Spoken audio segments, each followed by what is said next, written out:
warahmatullahi wabarakatuh. Perkenalkan, saya Sylvia Dewi dari kelas 10 MP1 nomor absen 31. Jadi, di sini saya akan menjelaskan mengenai kenakalan remaja. Jadi, kenakalan remaja saat ini disebabkan oleh dua faktor, yaitu faktor eksternal dan faktor internal. Jadi, faktor eksternal adalah hal-hal di luar seperti lingkungan yang bisa mempengaruhi anak remaja sekarang. Faktor eksternal bisa mencakup salah satunya adalah yang pertama, pengaruh teman seumuran. Jadi, faktor eksternal yang paling kuat adalah pengaruh dari teman sebaya. Terkadang, kebanyakan remaja sekarang sering terpengaruh oleh teman mereka. Seperti saat teman-teman mereka terlibat dalam perilaku kenakalan, mereka cenderung akan mengikuti. Yang kedua adalah keluarga serta lingkungan di dalamnya. Faktor eksternal ini juga sangat mempengaruhi remaja sekarang, seperti ketidakstabilan dalam keluarga, kurangnya pengawasan, konflik keluarga, atau juga kurangnya dukungan emosional dapat memicu kenakalan remaja saat ini. Yang ketiga adalah kondisi ekonomi. Kondisi ekonomi yang buruk juga dapat mempengaruhi atau tinggal di daerah yang kebanyakan tindakan kekerasan. Itu juga dapat meningkatkan resiko kenakalan remaja. Yang keempat atau yang terakhir adalah media dan teknologi. Paparan remaja terhadap media termasuk TV, film, dan musik yang menanamkan kekerasan, obat-obatan dapat mempengaruhi perilaku remaja saat ini. Selanjutnya adalah faktor internal. Nah, faktor internal ini mencangkup karakteristik individu dari remaja. Beberapa faktor itu adalah yang pertama, gangguan kesehatan mental. Beberapa remaja saat ini mungkin mengalami gangguan kesehatan mental dan gangguan inilah terkadang menyebabkan perilaku remaja sebagai respon terhadap ketidaknyamanan emosional yang mereka rasakan. Yang kedua adalah rendahnya rasa percaya diri. Remaja dengan rendahnya perasaan diri atau harga diri yang rendah cenderung mencari pencapaian atau pengakuan melalui perilaku kenakalan untuk mengkompensasi ketidakpercayaan diri mereka. Yang ketiga adalah eksperimen atau rasa ingin tahu. Remaja saat ini seringkali mencoba berbagai perilaku baru dalam proses eksplorasi identitas mereka. Terkadang beberapa dari mereka mungkin mencoba perilaku kenakalan hanya untuk melihat apa yang akan terjadi pada kedepannya. Yang keempat adalah pengaruh genetik. Pengaruh genetik juga dapat menjadi peran, karena genetik ini seringkali bersifat kompleks dan dapat berinteraksi dengan faktor-faktor lingkungan. Selanjutnya, bentuk-bentuk kenakalan remaja.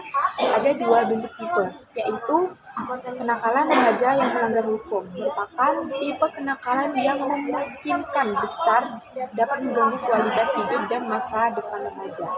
Bentuk pelanggarannya, salah satunya adalah kriminalitas. Ini mencangkup berbagai jenis perilaku yang melanggar hukum, seperti pencurian, perampokan, vandalisme, dan perbuatan kriminal lainnya. Kenakalan remaja yang melibatkan tindakan kriminal dapat berakibat pada konsekuensi hukum seperti penangkapan, penuntutan, dan hukuman pidana. Yang kedua adalah penyalahgunaan narkoba. Penggunaan dan penyalahgunaan narkoba yang melanggar hukum seperti penggunaan ganja, kokain, atau obat-obatan terlarang lainnya termasuk dalam kategori ini. Hal ini dapat mengakibatkan konsekuensi hukum yang serius. Yang ketiga adalah perkelahian atau kekerasan, misalnya terlibat serangan fisik, atau tindakan kekerasan lainnya adalah bentuk kenakalan remaja yang melanggar hukum. Ini dapat berujung pada tindakan hukum dan proses peradilan. Yang keempat, perbuatan cabul seperti pelecehan seksual, pemerkosaan, atau penyebaran materi pornografi adalah tindakan melanggar hukum yang sangat serius. Yang kedua, bentuknya adalah kenakalan remaja yang tidak melanggar hukum. Nah, walaupun tidak sampai melanggar hukum, bisa dijadikan kebiasaan. Bukan tak mungkin perilaku ini bisa sampai ke tindakan kriminal. Berikut contohnya. Yang pertama adalah bolos sekolah. Merupakan salah satu bentuk kenakalan remaja yang tidak melanggar hukum. Namun, ini dapat berdampak negatif pada prestasi akademis dan perkembangan dari remaja tersebut. Yang kedua adalah merokok atau konsumsi alkohol di bawah umur. Walaupun penggunaan tembakau dan alkohol oleh remaja di bawah umur adalah kenakalan yang tidak melanggar hukum, perilaku ini berisiko pada memiliki dampak kesehatan yang sangat serius. Yang ketiga adalah perilaku merugikan sendiri yang termasuk perilaku berbahaya seperti balapan liar, mengemudi mabuk, atau tindakan yang membahayakan diri sendiri. Yang keempat adalah melanggar aturan sekolah atau rumah.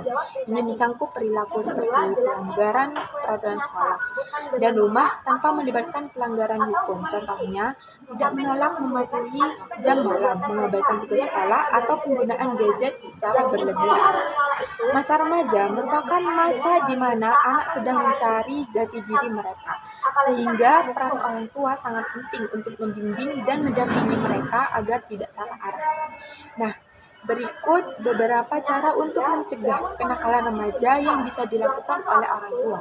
Yang pertama adalah tanamkan nilai-nilai baik sejak dini.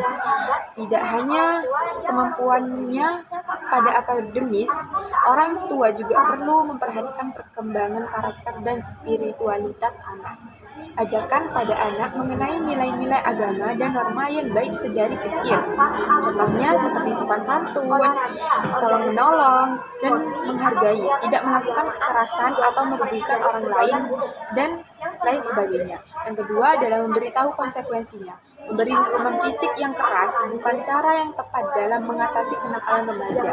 Namun, beritahulah mereka konsekuensi pada tindakan mereka untuk diri sendiri dan juga untuk orang lain. Dengan begitu, anak remaja akan mengetahui mengapa perbuatan tersebut tidak baik dan belajar bertanggung jawab atas tindakan sendiri.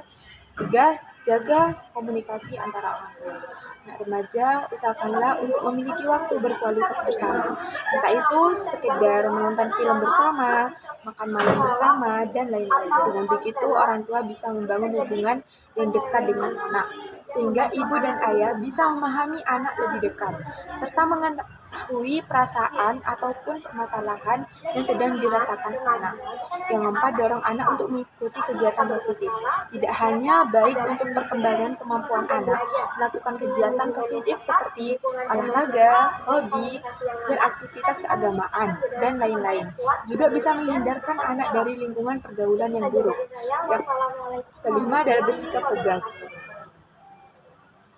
Bersikap tegas harus tetap bertindak tegas dengan memberikan hukuman.